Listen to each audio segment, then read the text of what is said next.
Been waiting for this day to wreck you, man. And some FIFA. So, nah.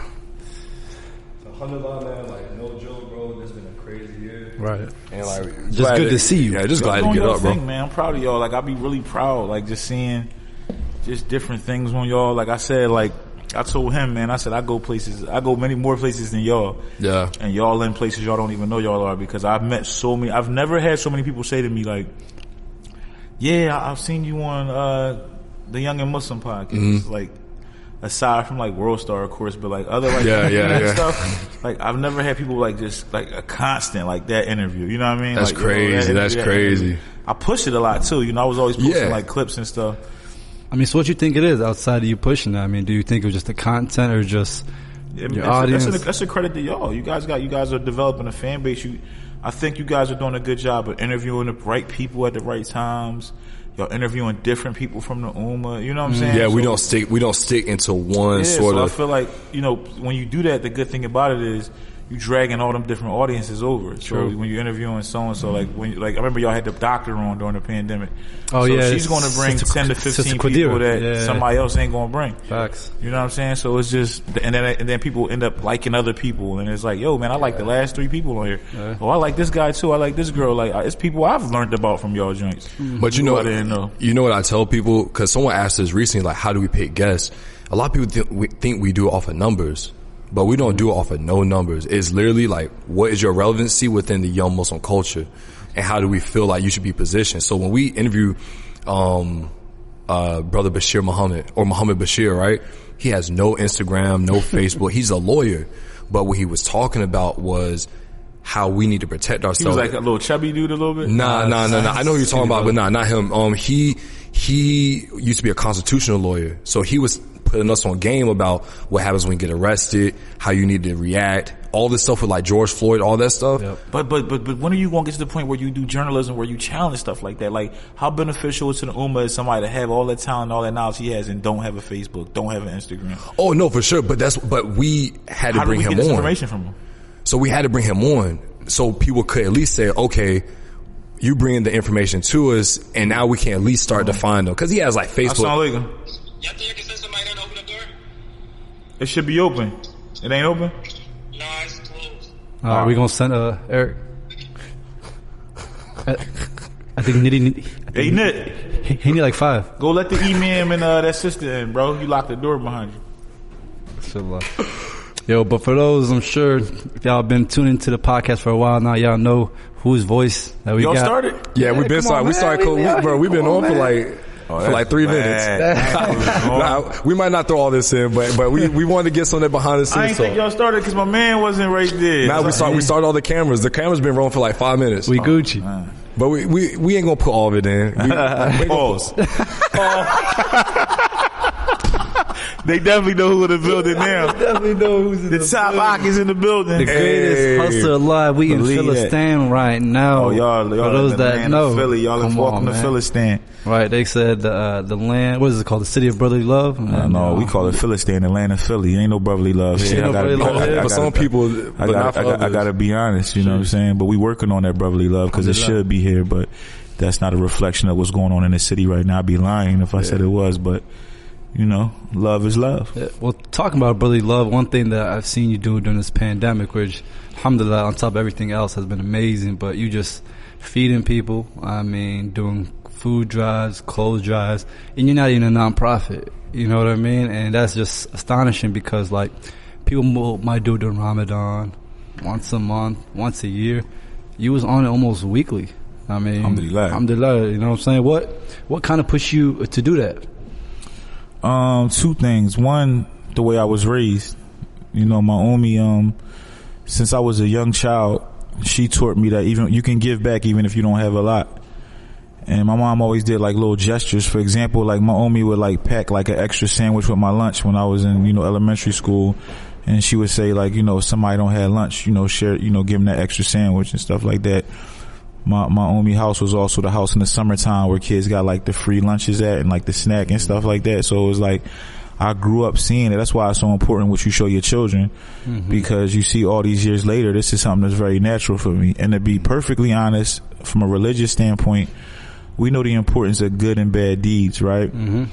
And you know, I come from a very checkered background. I come from a very you know, very non-Islamic background, you know, when it comes to far as my behavior and my dad as growing up as, you know, wilding out as a teenager and, you know, wilding out in the music industry and just, you know, being a different person than who I'm trying to be now. Mm-hmm. And one thing, like, when y'all say stuff like about all the giving back I'm doing, as great as it may look on social media, for me, I'm still so far behind far as, like, I've done so much wrong in my life that I gotta do a whole lot more giving back. So that's why when you say, like, you know, some people do it during Ramadan, but you see me doing it weekly, cause I'm in a desperate pursuit of good deeds. I'm in a desperate pursuit of trying to better who I am and make my present and my future better for me, my family, and everybody around me. Yeah. You know, as a leader, you know, of not just of men, and a leader of my crew and my team, but a leader of my family. Like, you know,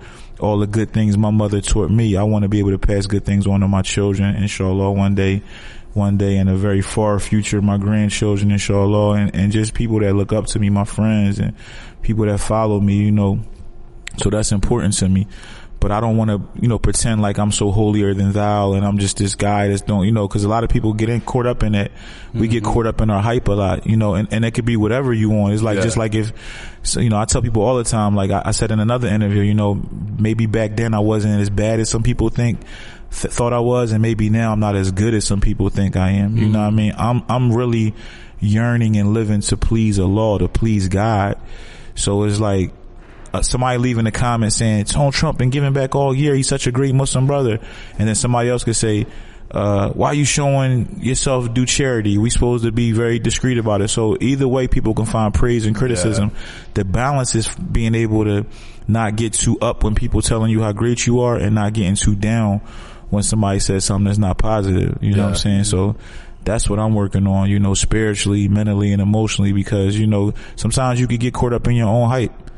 You know what I mean? Like, you know, I'm traveling the world doing great things. People be making me feel like I'm Nelson Mandela or something. And I'm like, you know what I'm saying? Like, I'm still Donald Trump. I'm still the same person that was doing the things I did in my past that got me in trouble and that got me, you know what I'm saying? So it's like, we all one mistake away from being in a whole lot of trouble. And we also we don't know what deed Allah is going to accept that, you know, inshallah, one day if we're blessed to go to paradise, we don't know what that deed will be. If we all knew what that was, we would just focus on that. But we don't know what that's the beauty. That's like the beauty and the scary thing at the same time. Yeah. So, you know what I'm saying? So we don't know. So you could feed the homeless every day, and then God could know deep down in your heart that you're only doing it to get likes. No matter how good you make it look. You know what I'm saying? Like, social media is smoke and mirrors.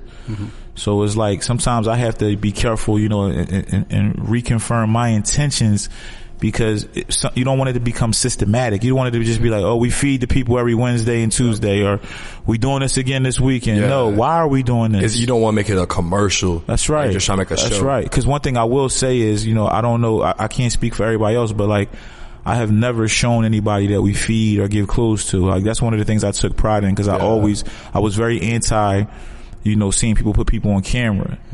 So that's one thing. And not to say I'm better than nobody, but that's one thing with my team. Like, we don't play that, you know. And I know that when you get into the fundraising world of the game, it's a little different, because people do want to see who they're helping.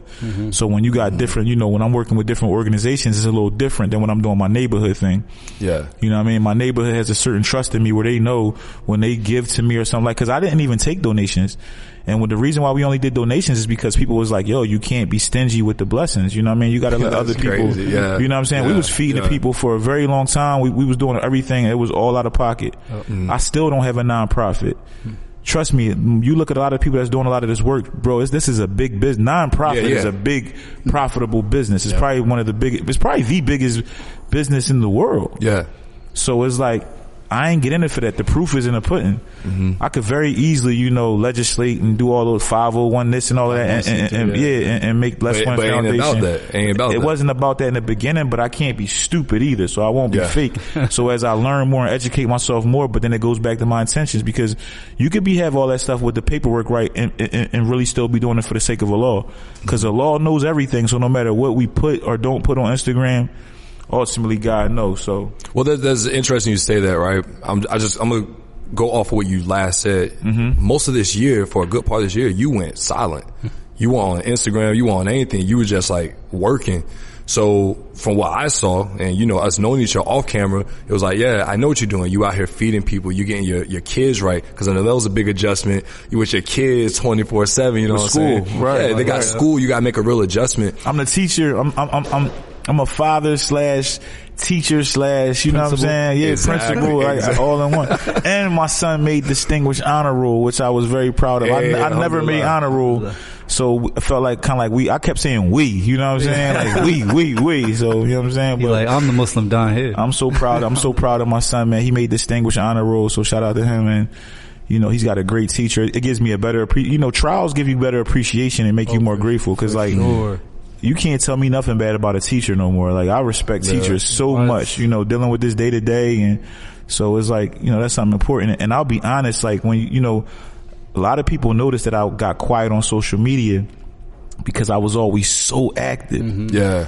And, you know. Oh, he back now. Don't worry. He's back. Crazy now. But I'll be honest, man, a lot, that wasn't all strategic either. Like, you know what I mean? Like, for the first time, like, in a very long time, like I was in a very dark place. I was in a very, you know, I've never talked about this on camera. Yeah. And I was just I was in a weird space. Like I was fighting with a lot of things, you know, with the pandemic starting and with, you know, the way the economics of things changing and stuff like that. And just dealing with, you know, the shaitan is just always so busy. So me in this fight to just live right. And then the temptations of, you know, cause when I was doing things the wrong way, religiously and illegally and things like that, I was always very, you know, and in the dunya, I was very successful as well. You know, when I was in the streets, I was making good money. When I was doing gangster rap, I was making great money. When I tried to, you know, my best to, you know, to veer away from those things, I took a big pay cut. I took a pay cut every time, you know, in trying to get better, because I went from, you know, selling drugs to rapping about selling drugs, you know, which is both is bad, but it was like one is a lesser evil. And then, and then now my music is even less negative, and it, you know, but it's still, I'm doing music, which, you know, you talk to the haram police or you talk to the imam or a scholar, music is haram. I understand that. You know, I beg for forgiveness every day. But, you know, the thing is, like, you know, like I always say, it always goes back to your intentions. And my intentions, like when I was getting on social media, I felt like I didn't want to project that space I was in to my community. Yeah. You know what I mean? Heavy is the head that wear the crown. I know how people look at me. So the days that I woke up and I was feeling super negative, I didn't want to give that off. And I was almost feeling weak that I couldn't play it off, because I've been able to play it off all my life. Nobody never know nothing is wrong with me. I was mad that people were saying to me, yo, bro, just checking on you. You okay? Y'all might have even did it. Like, I was like, I felt like I almost felt like a sign of weakness. Like, why are people checking on me? Like, nothing wrong with me, but it was something wrong with me. You know what I'm saying? And I had to figure that out, and I prayed through it and I worked through it. And I never wanted in my career to ever have to say I'm back, because I always felt like that means you fell off or something. So I won't say I'm back, but, you know, I'm better than ever.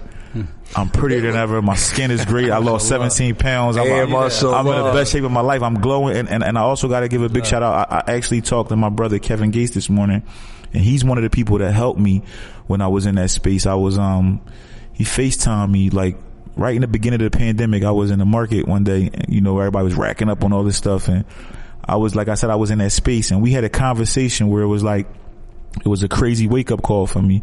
And I never told nobody what that conversation meant to me, not even him, till this morning, where I was like, yo, bro, you know, I shared with him how important and how vital that conversation was for me. You know what I'm saying? So I say that to say this, like, you know, as black men, we are taught and trained and just drilled to believe that we have to just be so strong all the time. We have to be so tough all the time. And I want to tell my audience and your audience and everybody, like, it's okay to not be okay. You know what I mean? It's okay to, you know what I mean, to lean on your brother. It's okay to lean on your sister. It's okay to, you know what I mean, even if you got to go back to your mom's house and stay there for a couple of days, just let your mom cook for you and love you up and get you together. Like, it's okay. You know what I'm saying? Like, and I won't lie, like, I'm not no mental health expert. I don't know all about going to therapy, because I never done it. But the more I learn about it, I'm like, yo, more of us need that, because the things we are tried with, as, you know, right now, being a black man in America, just the imagery and everything we see, and everybody working so hard, and the powers that be working so hard to tear us down and to you know, no, what's the word I'm looking for? What they doing with the emasculation, demasculizers, you know what I mean? Like all of that kind of stuff. Like, like we in a real war. We in a real jihad against, you know, our kind. And right now to be of us is such a beautiful time too, because this trial, like imagine if you survive this. Yeah. Right. Yeah. You know what I'm saying? That's like imagine if, like imagine it's nothing but blessings in the trial. Imagine telling your grandkids about the pandemic, the riots and all of this stuff, and like and coming out of it clean. Well, Tone, look, I want to hit on something that it seems like you have a theme going, right? And you might not see it, but I definitely see it. What you've been doing, and you've definitely inspired us, is you inspire a culture. And culture always starts at home. So it ain't start with you, it start with your moms, you feel me? My mom is the greatest. Back. Right. And now you're doing it with your kids, you're doing it with your crew, us being part of the crew, you know what I'm saying? So yo, man, it felt, let me not to cut you off, but you say doing it with my kids, man. I had a moment last night. You know, my son Talib, the one that y'all see me posting, the one that be on site in command, man, he's 15 years old. And last night I had him bagging up the love packs that we give to the homeless. When I was 15 years old, I was bagging up crack cocaine. So to watch my baby, you know what I mean? Like all these years later, like he don't know nothing about drugs, the streets, none of that. You know what I'm saying? And if you really from the streets and you really come from that era and that lifestyle, the last thing you want is your children. That's how it should be. So I felt so proud, you know, watching my boys, you know, pack these love packs up, mashallah. And it's like, you know what I mean? Like it just felt really good. You know what I mean? Because I would hate, that's why it's so important for us as black men, as fathers, to be here for our sons, because, you know, that's the simple difference in them having a father and me not having a father. Yeah. You know what I'm saying? So what do you recommend for anybody that's listening that wants to get on that straight path and they're having that hard time doing it and they want to start to veer the right way? What are some of those steps that they can kind of take to get that way? The first step is honestly like just realizing you wrong, or you have a problem, or you going the wrong way. And the biggest thing to that is, I mean, like, you know, one thing is obviously death is the constant reminder to us all. We all know we don't know when, but we all technically, you know, we all for a fact know we're going to die. And we see people now, you know, when we say tie your camel, we see people dying so young, and, you know, all these different things, and violence and accidents. So it's like when you see those things going on, it's like just look into your life and, you know, and going before God. And, you know, whatever state you're in right now, like, would you, like, you know, like, if you, like, you know, the days you miss Fajr, you know, say to yourself, like, imagine if God called you that day, what would be your reason that you miss Fajr? Like, you know what I mean? Was you just tired? Just tired. Like, if you knew you was, you know what I'm saying? And you think about the pettiest things. Like, I always, you know, when I used to be lazy about praying, I would think about things that I wasn't lazy about. You know what I'm saying? It's like, you know what I'm saying? Yeah. It's like, you know, your parents making you go, you know, growing up, whether you was going to the church or the mosque, you know, kids would be in there looking all mad, and then you get home and they watching the sports game and they got all this and they jumping up for stuff. You know what I'm saying? So it's like, you know, it's like your desires and your nafs. Like, so it's like, you just gotta, you gotta realize the way you going is wrong. Like for me, it was like, it truly was like when I had my son Alim, because like I remember sitting in the hospital and it came over me and I just was like, yo man, if something was to happen to me now, like, what am I leaving my children? And I ain't talking about money. I ain't talking about that kind of stuff. You know what I mean? What are you leaving your children? Like if you watching this right now, for the brothers that's, you know, got 1 foot in, 1 foot out per se. You know what I mean? Like, it's a lot of brothers who, you know, who learn this deen in prison. And they know this deen, but then they come home and they, you know, they start to lose it. They iman lower. You know, ask yourself, you know, and then you got these brothers having children with women who are non-Muslims, and the kid is over here learning how to pray from his non-Muslim side of the family. So you running around here with this big attribute, brother Abdul, Haq, and all this stuff. And then it's like, do your baby know do your baby know Al-Fatiha? Yeah. You know what I mean? Like stuff like that. If you was to go right now, do your baby know how to pray at your janazah? Does your baby know about, and when I say your baby, I don't mean like a newborn baby. I mean, brothers got 14, 15, 16, 17-year-old children. You know what I mean? If your baby was to die, would your baby be buried properly? Are your affairs truly in order? You know what I'm saying? So it's like, you could be in the streets getting all this money. We see it all the time. A brother got all this designer, all this money, then he died and they doing a GoFundMe. Right, it's like homeboy been stunting the last 2 years, and now y'all asking us for, you get what I'm saying? Now y'all selling fish platters to bury him? That's crazy. But it goes back to education, because, you know, these brothers out here don't know nothing about, you know, life insurance and, you know, just not burdening your family. It's so many different things. But the first step, because I don't like to be fake and be like, oh, you got to pray, you got to pray, you got to pray. You do got to pray, because praying saved my life. But before anything else, you got to have accountability. You got to look yourself in the eyes and be like, man, what am I doing with myself? You know what I'm saying? What am I doing with myself? Because there's a lot of miserable people with money. Yep. It's a lot of people that are extremely happy that don't have much. So it's like happiness isn't defined by money. You know, I wanted to ask you about your mindset because I've seen an evolution, not only with your career, but with yourself, right? Talking about mashallah, from selling drugs to rapping about selling drugs to what you're doing now. How were you able to kind of walk away from the money, from the fame, and from all that, from what other people around you are trying to actually get, right? That's what other people are striving for, but you're on the other side saying like, yo, y'all don't want that. Like, how did your mindset shift? That's the first question. Second is, how'd you feel? How was your soul and spiritual life when you got off of social media for a little bit? You know what I mean? When you were fresh, did you get back in the dungeon? Did you, start working out? Like, I will encourage everybody to take breaks from social media, no matter what. I think it's very healthy mentally. You know what I'm saying? Because because I won't be fake. Like, even when I was taking a break, I'm still seeing stuff. So it's like, you gotta get that off your phone. So what I did at one point was I took it off my phone. And it felt good, you know what I mean? Because for me, social media is just work anyway. Yeah. Like, I don't be on there talking about trending topics. I don't crack jokes. Like, my whole page is about me, promoting my brand. Me promoting how proud I am of my faith and my testimony, who I am, what I'm doing. I'm selling something. You know what I'm saying? Like, I'm not just on there playing around. It's not mindless stuff. Right. So, but I will say, take a break from that. I think everything you do constantly, you need a break from.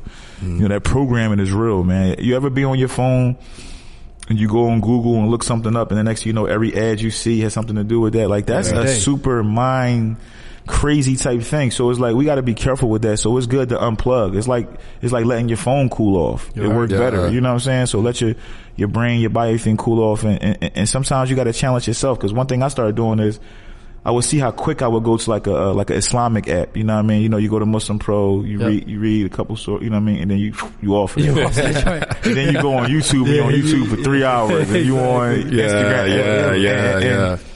You be like, man, Lord forgive me. Like, I'm bugging. You know what I'm saying? Like, these are things you see how y'all laugh right away? Cause we all. Yeah, cause we all do it. Yeah, we all do you know what I'm saying? So for me, it's like, I'm still fighting with that struggle. So when you ask the question like, yo, what was it like? Like, for me, it's still not easy, bro. Yeah. That's the thing I wanted the brothers to know. I'm not saying it like, I'm not waking up like Mr. Rogers and I'm just like, today I'm going to go feed people and pray 5 salats and just wear my kufi and thobe. No, man, it's a constant struggle because I know I can make a phone call and make $50,000 very fast. Yeah. So when there's a financial struggle, when I know I'm supposed to have sabah and wait and something's going to happen and ask Allah, is also that side of me that's like, man, I could really do this, that, and the third. But then there's also, it's reflecting on how important is that? Is it worth it? Yeah. What if I was to get killed in that state? You know what I mean? So all these beautiful things my Lord is blessing me with, then I go bust one move and then I get killed in the middle of a drug. Imagine with all the things I got going on, if somebody heard I got killed in something negative, it would be. Wouldn't believe it. Yeah. To be honest, wouldn't believe it. I would be honest, like, wouldn't believe it. I thank Allah for that because it wasn't that long ago where that was very believable for a lot of people. Yeah. So that's all Allah. Like that's not nothing. That don't have nothing to do with Tone Trump. Like. The way, like, one thing that the Imam said, Suhaib Webb, who I love dearly, he been on the show yet? Not yet. Nah, bro. We've been trying to get him since we started, bro. It's always like a. I gotta make that happen. Then I want that on my resume. I'm gonna call him. That's my brother, man. That's my dog, man.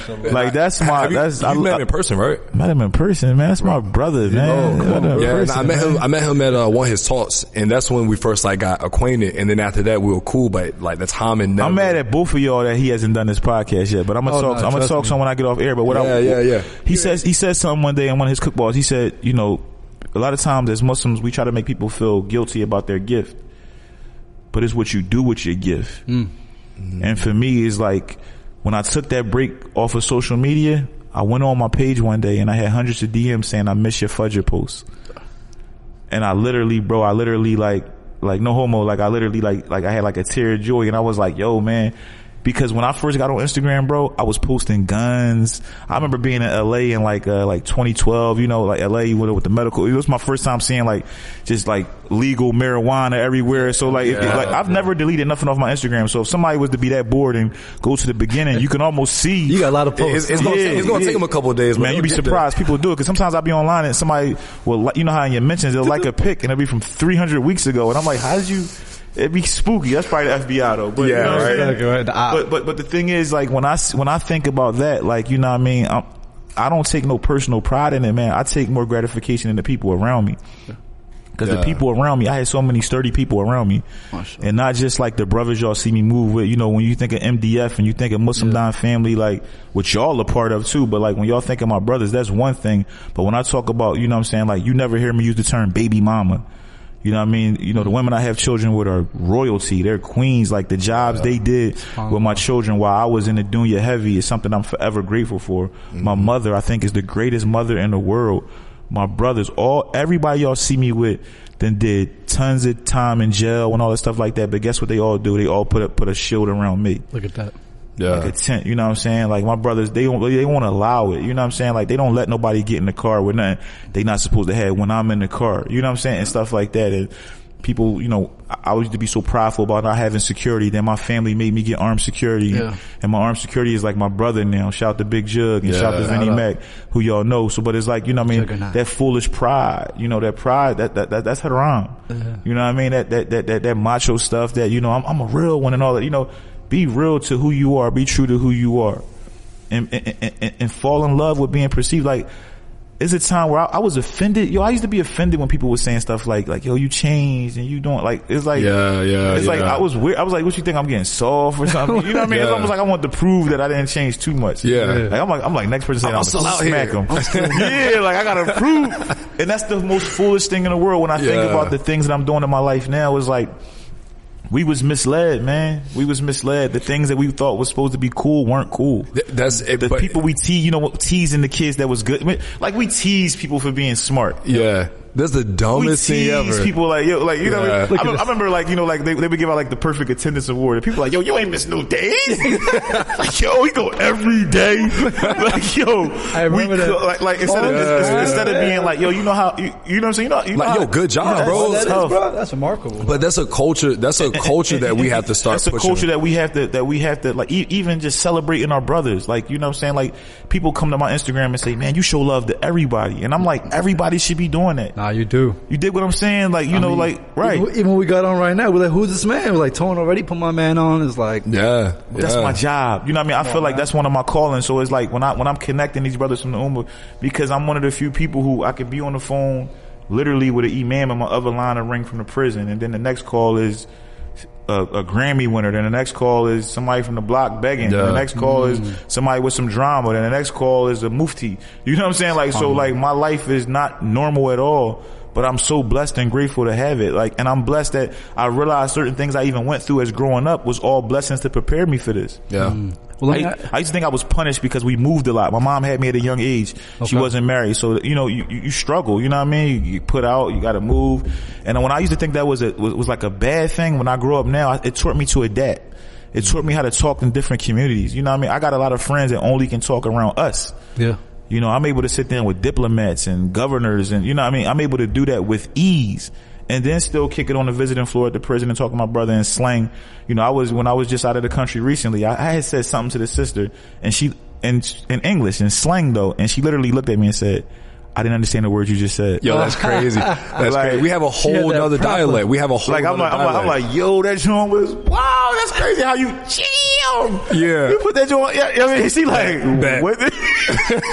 You see what I'm saying? Yeah. But then that same night, I spoke in front of the government of that country. You know what I'm saying? Like, so it's like, and mashallah, and a lot of that comes from that moving around, and that goes back to them blessings you know, the blessings in them trials. You know what I mean? I thank my mother all the time. If I show you the text that with me and my mom, it's so many times I'm just thanking her, like, for things that she just instilled in me, things that, you know, things that you don't realize when you little. Yep. You know what I'm saying? Like, my mom is all that, man. I get emotional every time I think about it, but she's the reason for all of this. Everything I got, the reason why y'all want to interview me, to think I'm worthy to get interviewed, is because of that woman. And obviously the mercy of Allah. You know what I'm saying? Everything is from Allah, but Allah, you know, I know my life was saved by Allah's mercy and my mother's prayers. I've been in situations you're not supposed to get out of. You know what I mean? I've been in rooms that, you know, I went in with another person and that person didn't get out of it. You know what I'm saying? I got people that I was with every day who got life in prison. Like, when you hear rappers say, like, free so-and-so, like, they screaming people that might be from their neighborhood and stuff like that. When y'all hear me say, these are people that I'm with every day. These are people that work for me, that work with me. These are my brothers. You know what I'm saying? So it's not like I'm just trying to sound cool. Like, you know, my phone ring all day with calls from the jails. Yeah. It just did. You know what I'm saying? So it's like, and those people need love too. A lot of people forget absolutely. about them I definitely want to encourage that. Like, if you watching this video right now and you got somebody in prison, right now is the easiest time to communicate with people in prison because of COVID. They got apps. Yeah. You know, they got video visits. Like, yo, you'd be surprised what the smallest gesture could do for somebody. And we got to stop giving up on our people that's incarcerated. Yeah. Mm-hmm. You know what I'm saying? Like, what if somebody what if Malcolm X never got a chance to, what if they made him stay and be Detroit Red? Yeah. You know how many people took shahada because of something, you know, just off that movie, just off that book. Obviously everything comes from Allah, but that tool that, you know what I'm saying? He one of my heroes. Yeah. He one of the reasons I'm so proud to be black, so proud to be Muslim, because of that brother. May Allah be pleased with him. You know what I'm saying? So it's like, but what if somebody would have he was a pimp. Yeah. That's something that even drug dealers look down on pimps sometimes, but it's like nobody could look down on nobody. Yeah. We can't do that. We got to get away from that. But we also got to stop doing that within the Ummah as well. We have to let people evolve. Even once they become Muslim, it's like there's always this gaze on a lot of people like, oh, you need to do this right, or you need to do that right, instead of like trying to guide people and help them along the way. What we need to do is it's not always about what we say, it's how we say it. Yeah. You know what I'm saying? And the Prophet, peace and blessings be upon him, like he dealt with people with gentleness and kindness. Oh yeah. You don't see no hadiths where they saying like he came and grabbed somebody by the collar. There's no joint where he was like he shamed somebody into being good. He sat with the people. You know what I'm saying? And them times of the Sahabas, he sat with the drinkers. He sat with the, you know, basically the goons and the gangsters and the hustlers and the trappers of that time. You know what I'm saying? Like he sat with them. It's like right now, it's like you look at like if people see the president speaking at like if the president of the United States is speaking at like the White House, that's one thing. But if you seen the president of the United States like sitting in the projects with his sleeves rolled up, just talking to some young brothers, I don't care who that president was, you would look and be like, damn, that's dope. Yep. You dig what I'm saying? Absolutely. It's things I do intentionally. Like I bring certain cars to my neighborhood intentionally just so them kids can see that. It's so hard when you don't see something. It's so hard to believe it's real. Yep. That's another reason why like the brothers who are successful, and I'm not talking about just athletes and entertainers, even people like the scholars and people that know the religion, like y'all gotta come back. Like, you know how many little black boys don't even know that they can learn another language? Crazy. But if they see somebody that look like them speaking, you know, all these, that's big. You know what I'm saying? So it's like we each one teach one, and then we got to reach one. We got to all be there for each other. You know what I'm saying? That's very important, like you said, because people can't wait to tell you. I put up a video of a brother the other day who just took shahada, and it'll be somebody that'll comment something about something he said or did wrong. Yeah, that's just like, yo, you missed the whole point. You missed the whole point. Missed the whole point. You know, yo, Tone, make sure you let him know that we don't, or let him know he's got to cut his hair, or let him know. Exactly, it's like, yo, bro, like. Well, he pronounced it wrong. You know, he just took shahada, so it's like, be mindful, because everybody not built like that. Yeah. People come in my comments and, well, why does he got tattoos? Like, that don't bother me no more, but it's people that may run away from the fold of Islam because y'all just so harsh on them. Yeah. I mean, the most difficult thing about social media these days is just accountability, and you said that earlier. So I wanted to ask you, Tone, what does accountability look like for a Muslim Don, and how important is that? I mean, with the new year starting up, you see people like, yo, I'm trying to hit the gym, I'm trying to do this, but I want you to hold me accountable. Nobody can hold you. Did you mention the gym? Yeah, I said gym. I said whatever. Yeah, like, shout out to me. I'm losing 17 pounds. No, you see him over here doing push-ups. I see him flexing. He's trying to flex a little bit. Nah, but you right, bro. You right, man. You know, everything you said right. I agree with you, man. I think with accountability starts with, like, you know, taking a deep look in the mirror. You know, you got to really look at yourself, man. Like, and when I looked at myself, when I got in the dark place I was in, despite how people perceived how I had things going on, I wasn't happy with it. Yeah. I wasn't happy with it. I wasn't happy with my life. I wasn't happy where things were going. I wasn't happy with it. And social media wasn't making it any easier. Right. Because of social media gives you so many expectations. You know what I'm saying? Like I said, people sending me all these messages about, yo, we miss your Fudger post. Now, if I'm in a good mood, I take that like, oh, they missed my Fudger post. If I'm in a bad mood, it's like, yo, man, why you pray Fudger without me? I ain't the imam.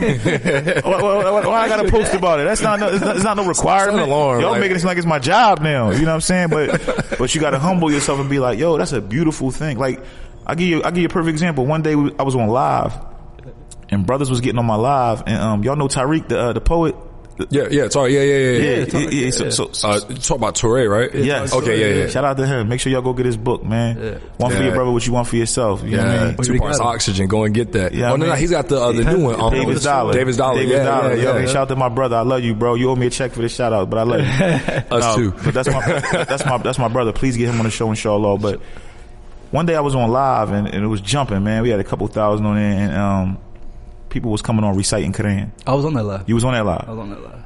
And he gave me a reflection that I didn't think about. Because to me, it was like I'm just on live. I'm used to people being off from all over the world.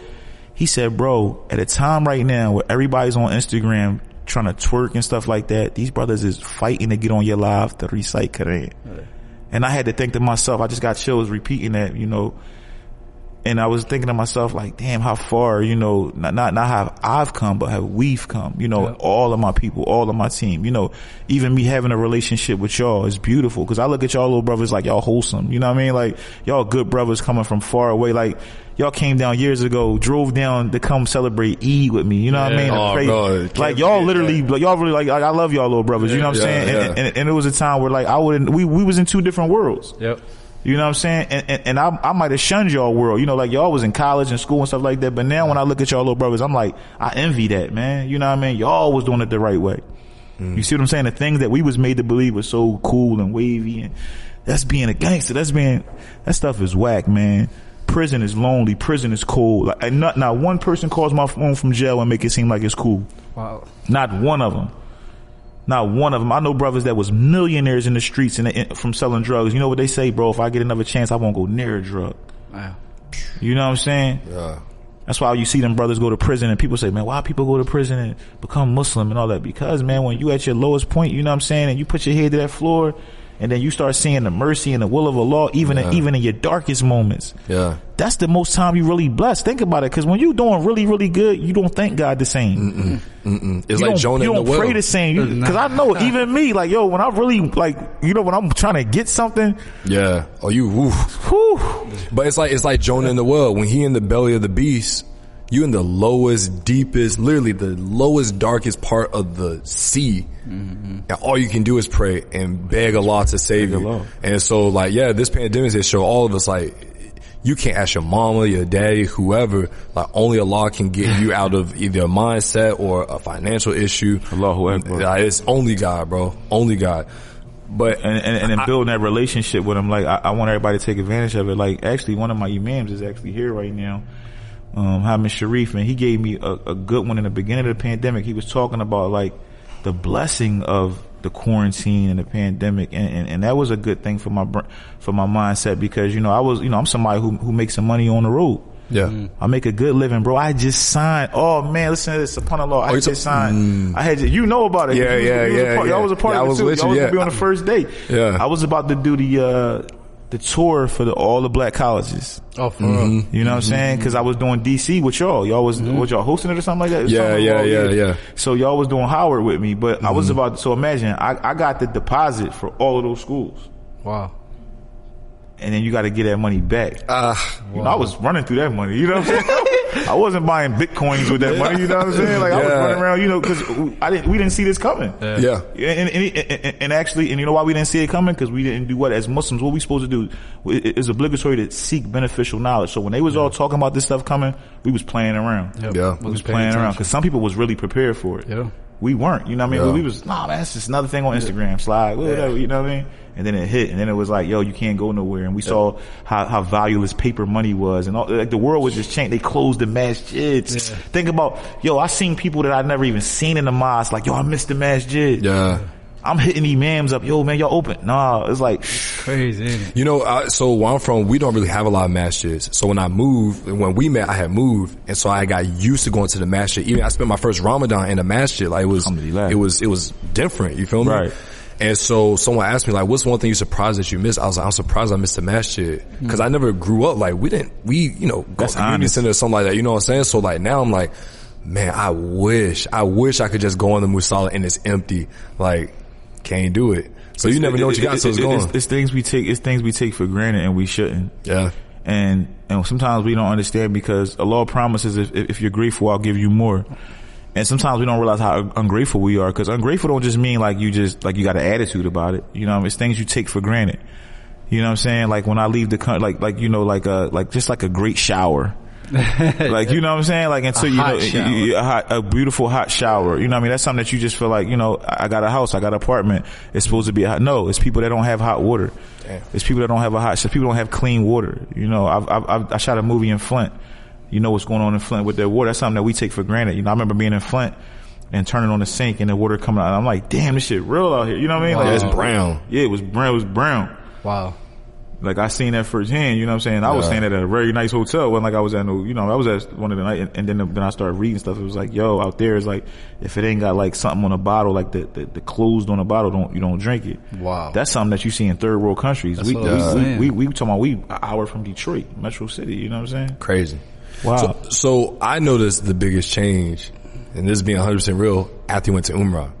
After you came back from Ummrah that first time, skin got right. He was like, yo, my skin was always beautiful. Yeah. He was like, yo, get the black seed in the joint from Black and Old. Was it Seamall's gold. So like, I noticed that first trip to Ummrah was a lot for you. And you went with the SQ, right?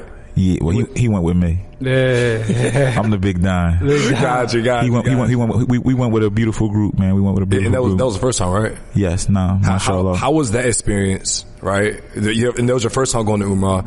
How was that experience in contrast to your second experience? Like, how was? It's the greatest moment of my life. It's the greatest moment of my life. I literally can't explain it. You have to go. You have to ask Allah. You have to, starting today. If you haven't already, I want y'all to make part of y'all supplication to beg and ask Allah to invite y'all to Medina and Mecca. There's no one that can do an interview with you that can make you understand how beautiful and how important it is to just smell the air in Medina and to pray in Medina and Mecca and to hear the call to prayer and to pray in the... Like, there's no answer for that. Yep. And even for me, like somebody said, I'll never forget, somebody said, is it a dream come true? And I said, no, it's bigger than a dream come true, because I never dreamed I would go. I never once thought in my life I was going to go. So how'd you know going the first time? Only one way to go. Allah has to invite you. What was the process to that? Because you get what I'm saying though? Yeah. No. Let me tell you something. It's people that live out there that got all the money in the world that never been to Ummrah or Hajj. It's people who live in Mecca who've never been. Wow. Isn't that crazy to even think that? That's crazy. It's people who live out there who have more money than all of us put together who've never been. This religion is perfect, brother. So it's like you go when Allah invites you. You know what I'm saying? But we also know the importance of praying. You know what I'm saying? You have to pray. You have to, because I can't answer that. Like, I was just talking to the imam about that just now while I was eating downstairs, and he was like, yo, when did, tell about the feeling when you found out, like, and for me, it was different. Like, I was a speaker at the Muslim of the World convention. Shout out to the whole Muslim of the World, my team, my family, my brother Sajjad, my whole team over there. But he booked me to come to speak at the convention. And when I got done at the convention, the brothers approached me about Ummrah. But it wasn't like, I'm not going to lie. It wasn't even a thought for me. And then when it became a reality, even when I agreed and everything, it was still like, until I got there, it wasn't real. You know what I'm saying? Like, you still like, man, they gonna catch me at the border and send me back or something. They not letting me, you know what I mean? I just was like, nah, you know what I'm saying? Yeah. But it's the most beautiful thing in the world, man. I'm not even trying to be like weird or nothing, but I don't even know how to answer to explain it. All I can say is the most beautiful thing in the world. One of the most amazing moments for me is when we pulled up to our hotel and I got off the bus in Medina. And the first thing I noticed was how pure the air was. Like, the air smelled and tasted so beautiful. It's a calm city. Oh, city's so it's the most beautiful place. Medina's not the one like where they got the buses going. That's Mecca. That's Mecca. Okay, got you. Yeah, it's a big difference. To me, it was a big difference between Mecca and Medina. Like, I love both, but my affinity for Medina is definitely different. Like, I really felt like the things that you say, that you see in the change in me, I attribute to that too, because I never prayed so hard in my life. Like, you know what I mean? Like, I was hearing stuff out there. I just believed everything even more. You know how, like, you hear stuff like in the masjid or at home, you believe it, but you like, all right, mom. You know what I mean? But when you sitting in Medina and like it was like one day, it was like, cause don't get me wrong, I never professed to be no scholar. That's the beauty of being Tone Trump. That's the beauty of being I'm the Muslim Don. So you know what I mean? I'm not scholar. Yeah, I'm not. I don't have all these restrictions and all that stuff like that. Like that's a tough life them brothers got to live, and I want to make that clear, especially on a big platform like this. Yeah, I don't aspire to do any of that, man. I'm just a striving, praying Muslim. Yep. I'm a recovering, hustling gangster, whatever you want to, you know what I mean? But I love Allah, I fear Allah, and I so bad want to be a great Muslim. But I'm not trying to pretend like it's not even something I want to do or desire to do. I love the space. You set the foundation for those people. You set the foundation so that those people can do that. And if I got a little brother in my hood that aspires to do that, I'm going to put them next to the little brothers that I know that are, you know, aspiring scholars and different people I know. But for me, it's like when I was in Medina and somebody would say to me, you know, on this night, you know, whatever you ask Allah for, you're going to get. Like, you believe it a little different. You know what I mean? So when I was praying, like when I was done praying and Medina, I was like, yo, it's about to be on. I'm getting all that stuff. Wait like, till I get you know, cause people be fronting. Like, you know, people be like, oh, I pray for peace. I pray for great health. Yeah. I pray for wealth. Yep. I pray for things that probably people be like, yo, bro, if I put it on Instagram, they probably like, yo, brother, you shouldn't pray for that. You know what I'm saying? But I'm praying for it. Yeah. And that's my faith in the law. Yeah. You know what I'm saying? And it came to you. It can't. You see this Frank Mueller? Hey, yo, Frank Mueller. Hey, the Young and Muslim podcast was hating on me. I got a brand new Frank Mueller, and they put me on this side. They didn't want my watch to show, but mashallah, I thank Allah for my watch and all the beautiful things in my life. But when I went to Ummrah, I believe like 2 years ago, and then the best thing that I loved was that when you're there by the membar, they said a little piece of heaven is in the mosque of the Prophet, right? I was just like, how do I get there? You feel me? Like, I'm trying to get a taste of that. Bro, we was rumbling to get there, bro. People fighting. And then as soon as you walk past that piece of Jannah, you see three of the greatest men who ever lived. Our prophets. Subhanallah. And so is the other Khalifas. So you're sitting there, everybody just waving at them. You know what I mean? So you're there and you're making promises to like, yo, you know, I promise to, you know, change my life. I was up there, Joe boy, at it, bro. I'm talking about, I'll never, ever again. I was going at it, bro. Like, but you know what we gotta do, man? Imagine if you pray like that every day. Right. Yeah. Imagine if you prayed with that conviction every single day, bro. That'd be I actually heard something interesting. Someone said that, you know, not everybody is going to be destined to get to go to Hajj or to Umrah. And they were saying that you can actually have it where you are. You need to be able to manifest that sort of praying and that sort of strength within no matter where you are. So even if you never make it there, Allah can even give you the reward of going there just from the sincerity of your prayers and the intensity of you wanting to go and praying like you want to be there. That's heavy. Yeah, that's crazy. You can actually get the reward for Hajj every morning. Because when you wake for Fajr and you pray the Sunnah and then you read from the Fajr time all the way to the sunrise, if you read that whole time and pray Sunnah, that's like you performing Hajj. I hear that, but I'm glad I got to go. Yeah. I'm still trying to go, right? Like, I mean, Alhamdulillah. y'all keep doing that in your room. I'm going back to Mecca.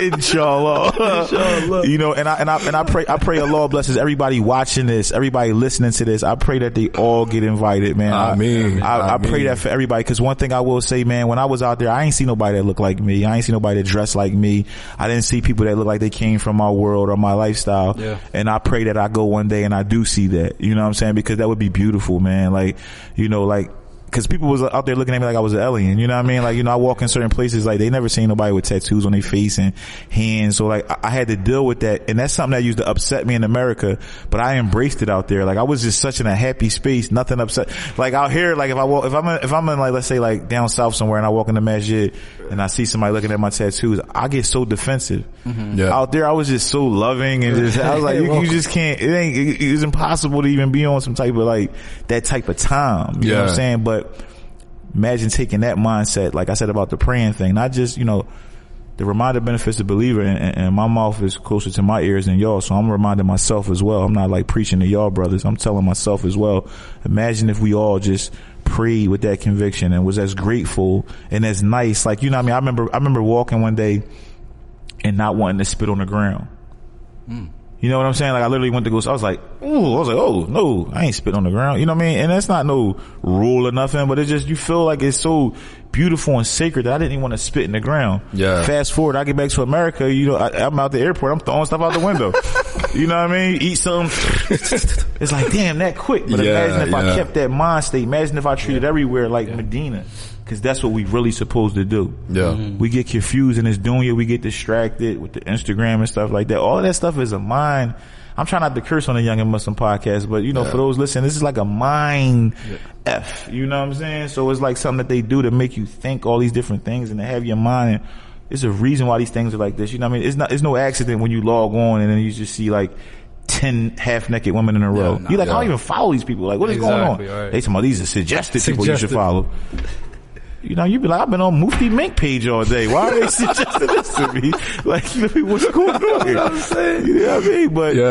But you know, I tell people, because we get a lot of people that hit us up and say, you know, like, I need to start praying. How do I start praying? I said, the first thing you need to do is check what happens when prayer comes in and you know you missed it. If you're not even thinking about it, then you got some work to do. But if you miss it, and cause I was in this place, I would miss prayer and I'd be like, dang, I need to make prayer. And I'd be thinking always to the next prayer, I need to make prayer. And that's how I knew I was progressing. That's how I knew I was progressing. I was happy because I was like, there was one point and he knows, oh bro, I wouldn't pray for months. Like I wouldn't make one prayer except for Juma. That would be it. I wouldn't pray at all. And a lot of people are in that place where they're not even going to Juma. So I'm like, yo, you need to get to the point where prayer is at least on your mental. Even if you don't make prayer, if you wake up in the morning and be like, damn, I miss Fajr, that's progress. Yeah. In my opinion, that's progress. So like when you get back from Hajj, that's your iman growing, that's your faith growing. Yeah. You know what I mean? Subconsciously, that's a beautiful thing. Mm-hmm. You know, when you're dealing in that struggle, like you said, because there's a difference when you just don't care. Exactly. Right? And like, you just admit it on camera. Most people won't admit it on camera. You know what I mean? As Muslims, we know we're supposed to conceal our sins. Mm-hmm. Now you on a platform, so I believe what you're doing is, you know, you're educating and enlightening. 100%. And you're also being relatable to people because there's somebody that's going to watch this and say, damn, I'm like that now, or I was like that. Yeah.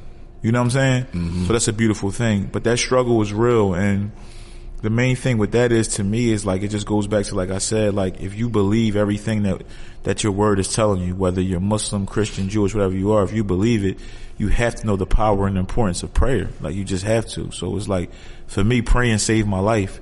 The balance it brings into my life, the structure it brings into my life. If it wasn't for Fajr, I would have got life in prison. If it wasn't for Fajr, I would, you know, I'd be dead right now. You know what I mean? So like, just having that balance and knowing, like, you know, I got to get up and pray. Mm-hmm. And just the way it sets my day up. And then for me, it was like, I started doing like research in my own head. Like, it'd be times where I'd be like, yo, when I don't pray at night, I have nightmares. You know what I mean? When I miss Fajr, my whole day is ruined. And I said, let me try something. Yeah. So now I'm hitting my Fajrs and like, my days is rocking. You up early.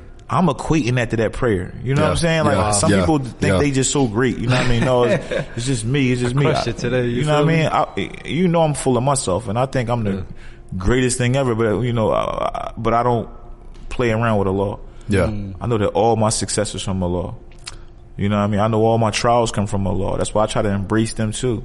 Mm-hmm. You know, one of the things when I call my brother Niddy up, I say, "What's up, bro? Maintaining, never complaining." Yeah. That can mean so many things. Like, we could be dealing, like I told, you know, when I was recently out the country with Muslims of the world, I told people in my group, I said, y'all have no idea what I'm dealing with right now on this phone. What I was dealing with on this phone at that time, I was like, y'all have no idea what I'm dealing with. Like, they wouldn't even imagine that. You know what I'm saying? Nobody would. Nobody even in this room would. You know what I mean? And y'all shouldn't.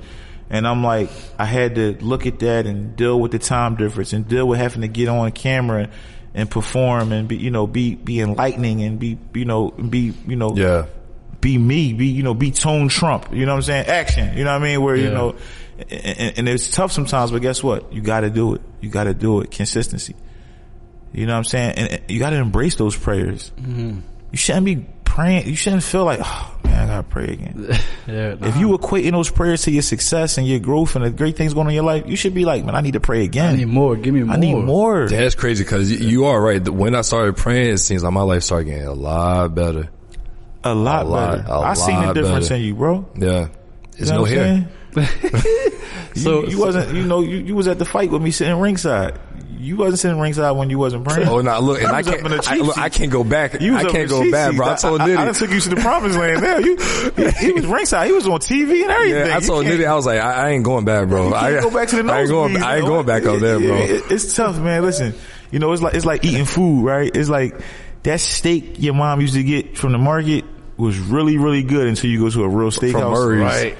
You know what I'm saying? Like then you go to a real, like, you know what I'm saying? Yeah. You like, I can't do Hungry that Man again. meal. Thought that was a real steak. You thought that was really good. Salisbury steak. Yeah, but that's really good until, you know, until you go to Fagade, you know, until you go somewhere where the food is immaculate. Mm-hmm. You know what I'm saying? Yeah. You go to a steakhouse or you go to, you know what I mean, Prime, you know what I mean? You go to Ocean Prime or something like that and you like, man, I can't. So right now, Tony, you said something earlier about your brother Nitty. He said maintain and never complaining, right? Mm-hmm. You just came back from Kenya. You went there twice. Mashallah. You went there the first time with the Muslims of the World team and helped people undergo cataract surgery to help with their eye complications. Absolutely. So, and then now you went back recently and you did the same thing, except you also help people get their hearing back. Right.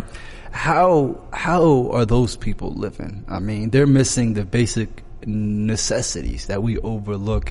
How do they see life compared to how we see life here in America? They grateful, bro. They grateful. I went to a village to visit this village, and the brother that was translating for me, they took me over to this group of people. And it was like one of the like realest and saddest things I ever saw. Like he said in their language in Somali, and they spoke Somali, and he said to them, this is Tone Trump. He's here, whatever, to help you guys out. Just kind of tell them what's going on, and they all just talking over each other. So the guy says, so they saying different things. So there's so many people trying to talk at one time. Yeah. I said to the brother, I said, well, it was this one person that like caught my eye. Like I just saw like the hurt in his eyes, and I was like, what is he saying? And then the guy says it again, and then the guy translates him, and the guy said, he's saying, "Can you help us? Can you help us? Can you help us?" And now I'm on the spot, so I'm like, ask him, how can I help him?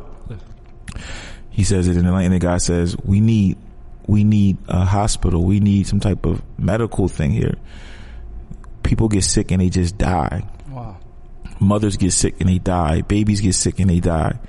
There's no in between. You know what I'm saying? So like things that in America, like, if a child gets, let's just say chicken pox, or a child gets the flu real bad, or a child gets pneumonia, you go to the ER and, you may have to go to the hospital, or they may just send you home with a prescription, whatever.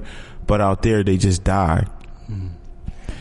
And it's going to be people watching this, and people always say, I even off camera, it's some people from African descent. We all from African descent, but I'm talking, I got some real Africans in here too. Yeah, like first, second. Yeah, like they mama's African. Yeah. So like we on some like, we kind of think we from Africa, but you know what I mean? Like we don't know nobody over there. Well, I do now. I got all types of family over there now, but one thing about Africa, people say all the time, like, oh, don't just talk about the bad part. Don't talk about but it's like, why would I go over? I understand you should tell both sides of the story. So before I say this, let me preface it with, there are beautiful parts of Africa. For sure. There are parts of Africa that look like wherever you could think of as the most beautiful part of America, it looks like that or better. Yep. So let's get that out the way before y'all go in the comments saying, don't make Africa seem like we starving. Yeah. Well, when I went to Wajir County in Kenya, I've never seen poverty like that in my life. And I'm somebody I've worked in Compton, California, Chicago on the South Side, Philly all my life. I've worked in Flint, Michigan. I thought Flint, Michigan was wild when I went there. Mm-hmm. To me, that was like, I was like, damn, this is crazy. But when I went to Wajir, seeing people who live off like, some of them live off $2 and less a day. Wow. Just think about this. You said I was over there doing the hearing aids, right? And even with the cataract surgery is basically $100. Yep. The hearing aid thing is $60, and none of them can afford it. So imagine your child being deaf, and $60 can give her a chance to not only hear but talk, because the way it's set up with your, you talking and hearing, that's all that goes in hand. Yeah, I just learned that. I honestly learned it when I was out there too. Yeah. So I'm literally meeting these babies like who literally have never heard their parents' voice. And most of them don't talk because, people laugh and stuff like that. Are they able to sign, or they just can't? No, they can sign. Oh, they can sign? Okay, cool. A lot of them can sign, you know what I'm saying? So I met some of the most beautiful kids. For me, that was like, That was tough, man. You know what I'm saying? Like, that was tough just seeing these babies, man. I met a little boy who his first words, cause after we do an exam on them and then they get fitted for the hearing aid. So I literally see them hear for the first time. Mm-hmm. So one of the things we do to test them is we'll try to call their name. So it's like, it's like Abdul. And to see a kid who just like 5 seconds before that, I'm literally like, I'm doing different things. He's literally like this. Now, Abdul, he goes, and he looks over. Wow. SubhanAllah. And then the first thing they say is, they tell him repeat after me in his language. And the kid's first words was Allahu Akbar. They keep saying it. Allahu Akbar. He said, Allahu Akbar, Allahu Akbar, Allahu Akbar. And I got to be there to see that.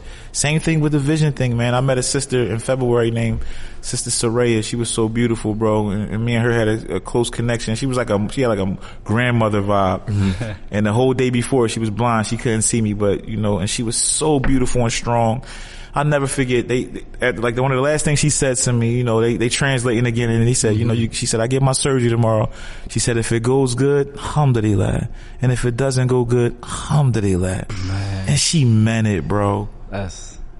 We don't mean it when we say it in America. You know what I mean? I'm sorry, America. Like, but like, if it go bad, we say it as an Instagram caption. We say it as an Instagram caption. We say it, and we need to be fearful of is Allah knows we don't mean it. Right. That's the biggest thing. Cause your caption, man, them captions, man, like these jokers now, it's just like anybody could be a gangster, anybody could be an imam, anybody could be, I be looking at people like, who? Yeah. You know what I'm saying? But that's the world we living in. That's this dunya. You know what I'm saying? These ain't no experts.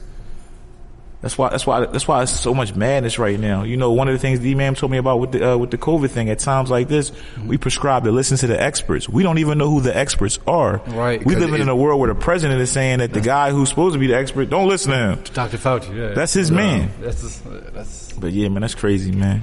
Yeah. So how do you balance so much? And I know I'm great. I'm just great.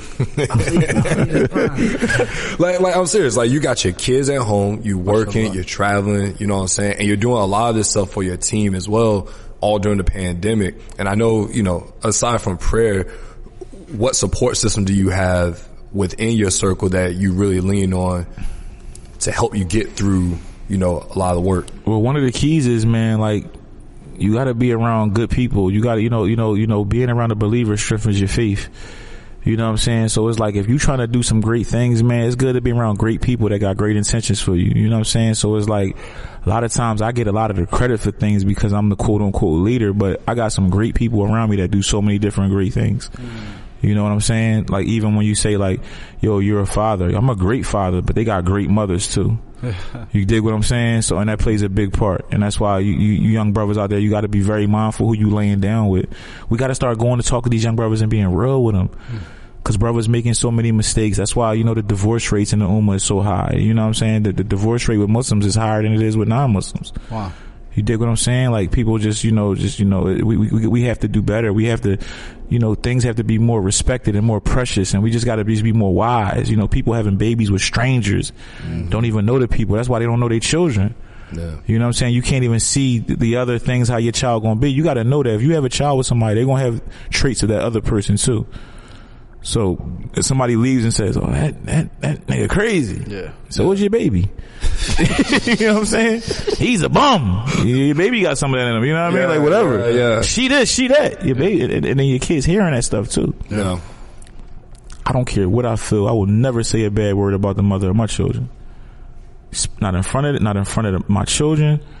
Not in front of no camera. You know what I'm saying? Like, and that's the beauty of our faith. Like, when I think about things, like, I didn't used to understand that, people be like, conceal your sins. Social media is a big example of that. You dig what I'm saying? You can't get mad when somebody's saying, why you supposed to be Muslim, why you smoking a cigarette, and you putting up a picture of you smoking a cigarette. Yeah. You can't be mad. Only God could judge me. No, everybody could judge you when you arrogant about your sins. Yeah. You dig what I'm saying? I can't take a picture with my shirt off and not expect somebody to say, why do I got tattoos? Someone's gonna say something. Yeah, like, I can't be naive. Like, no, not God's gonna definitely judge me, but so is all my followers too. Mm-hmm.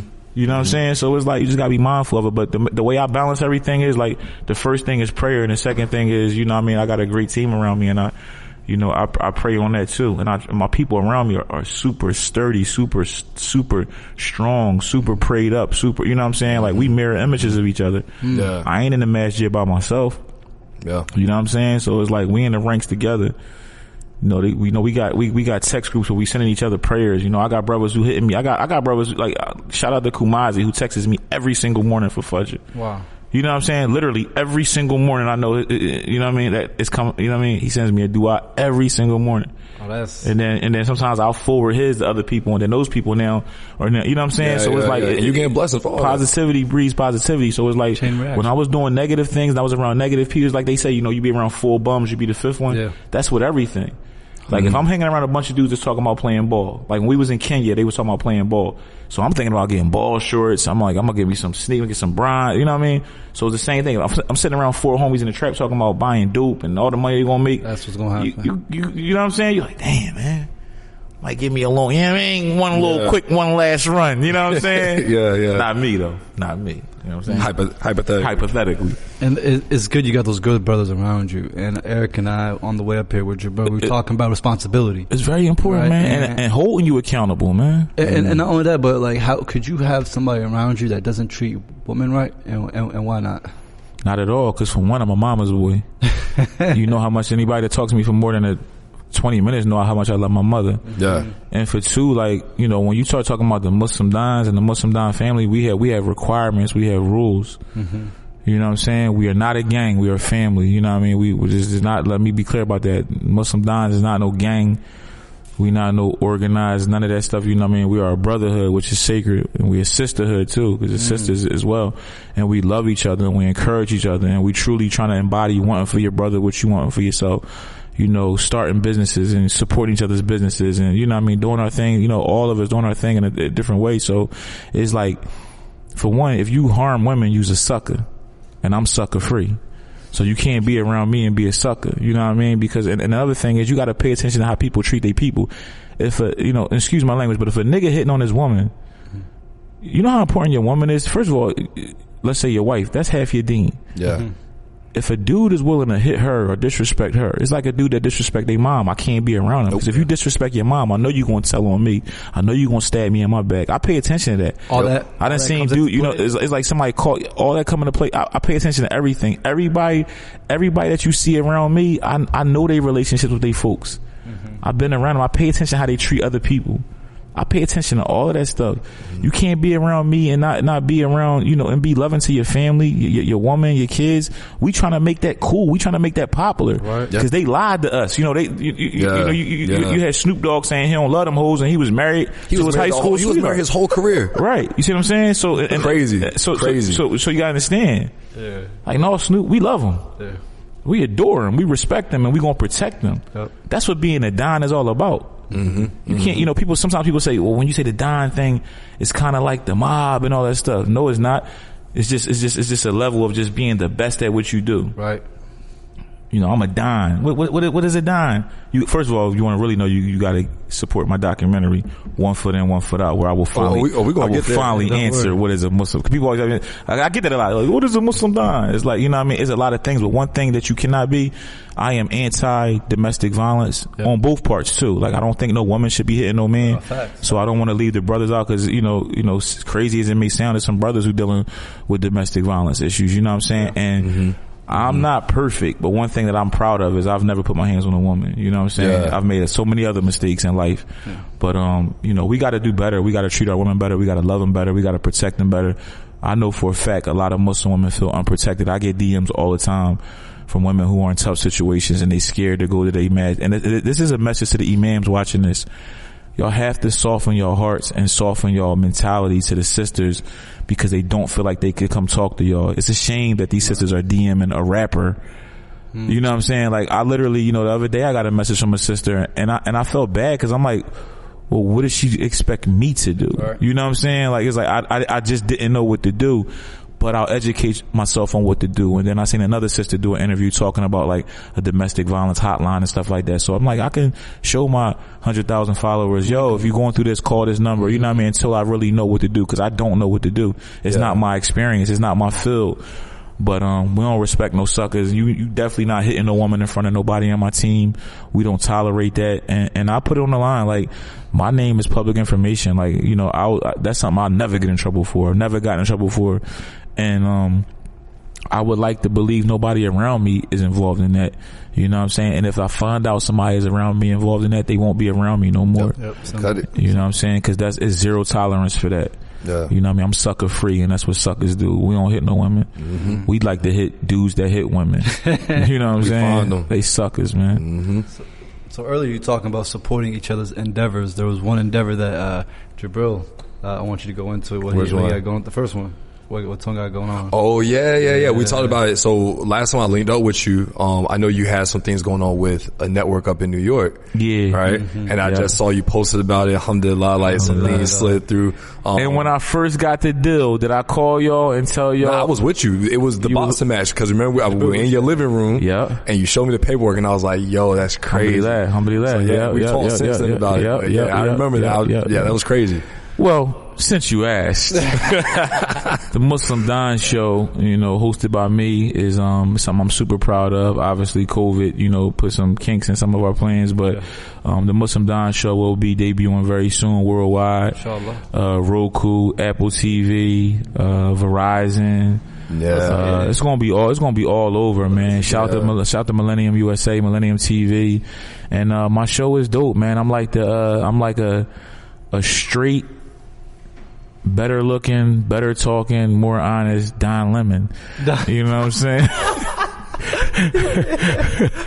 Way cooler. Shout to Don though.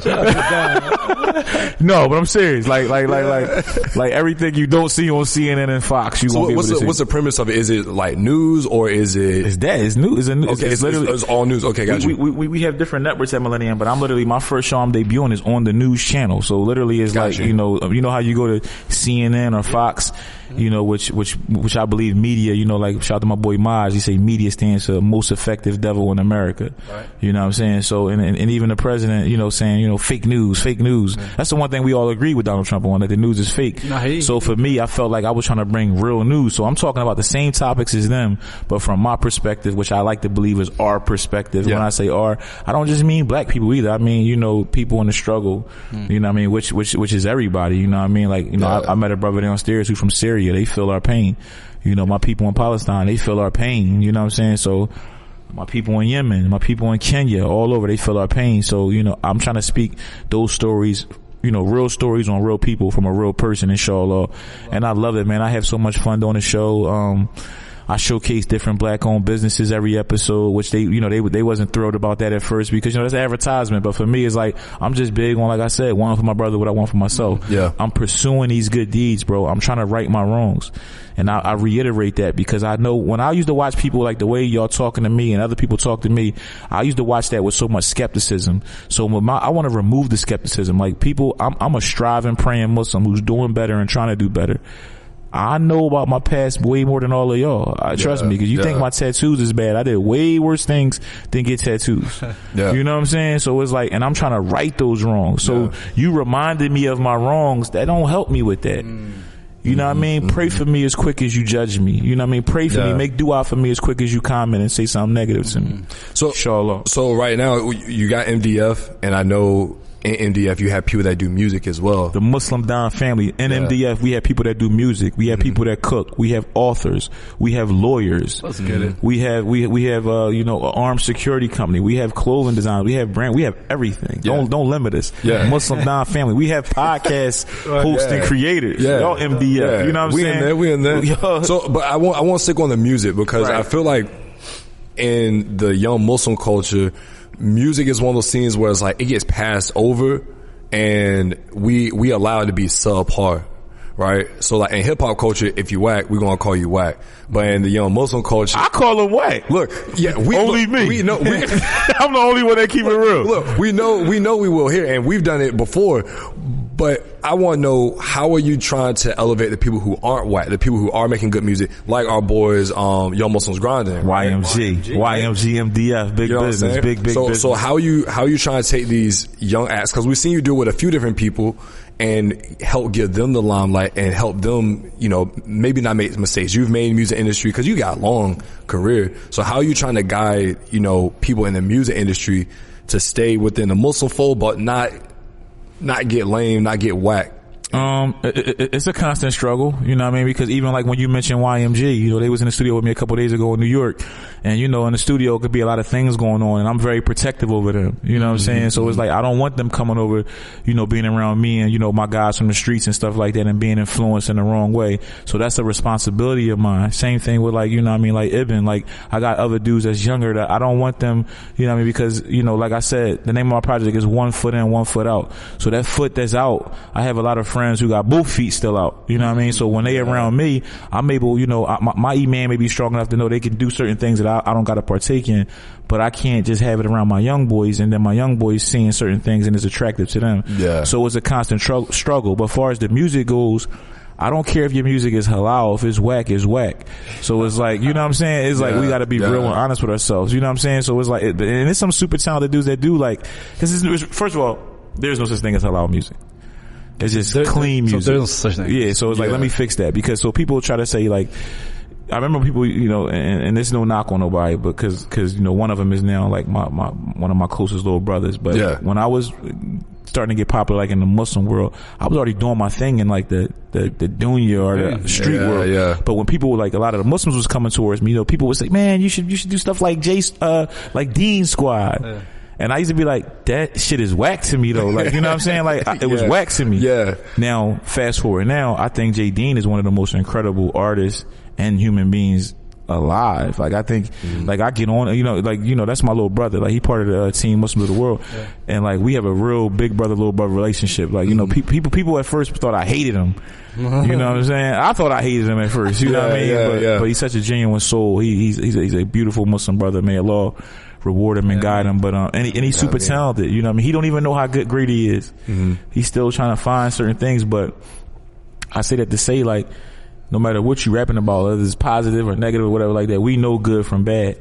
So for me, I'm trying to uplift some of the ones I think that are good, that could be great, because I feel like the benefit of it, I basically, like, we trying to create our own genre of music. When you think about Muslim dime music, like, I don't want to compete with no rainbow hair rats. I don't want to compete with none of these, these dudes that are pushing this drug culture onto our children and they don't even do drugs.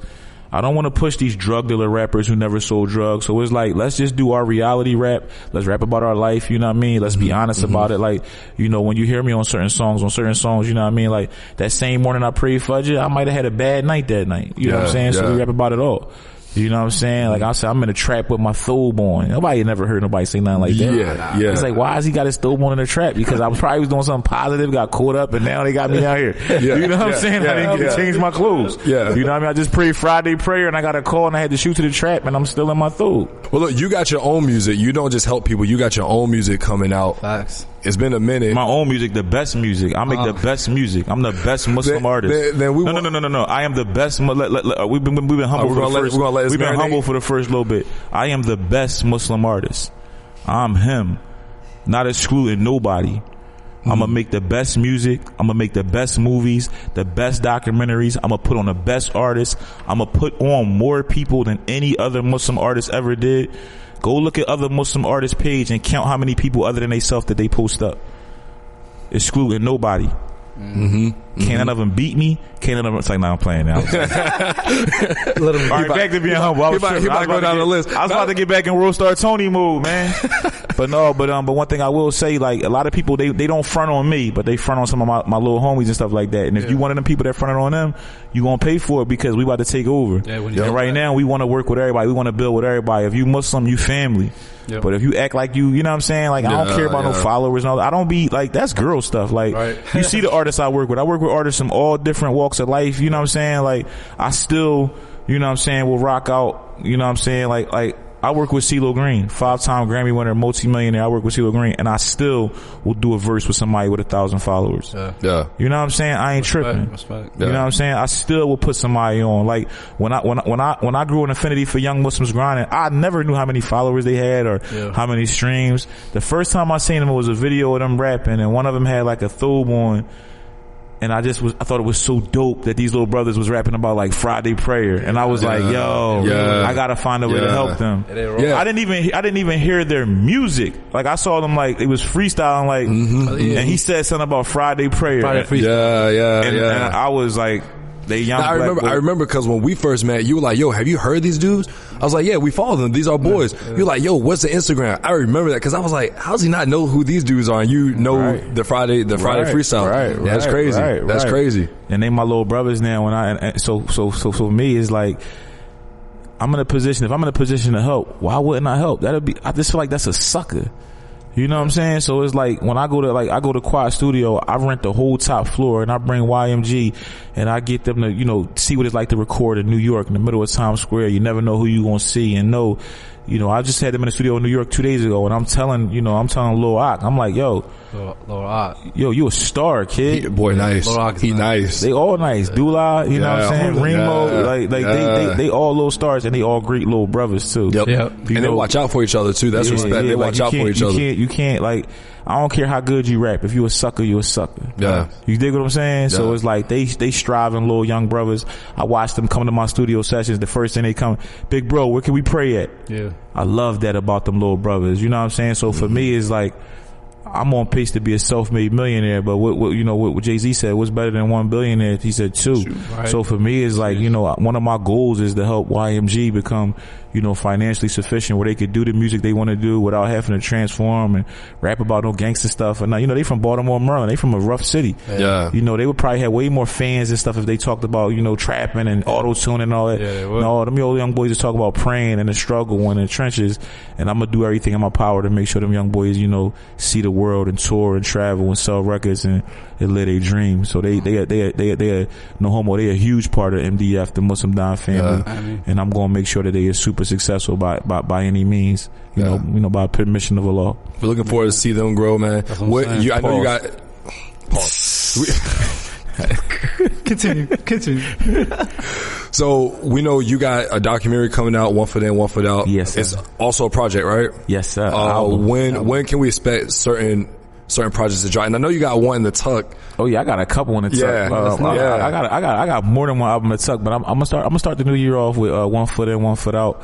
I feel like the documentary is gonna be very important. Shoot with Highs is filming it with me. He's shooting everything and editing it. I'm directing it.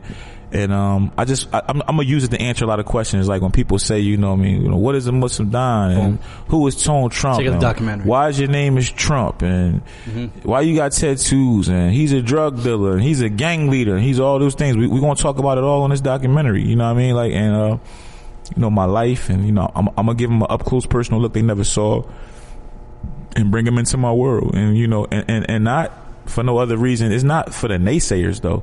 It's more so for the people that love me.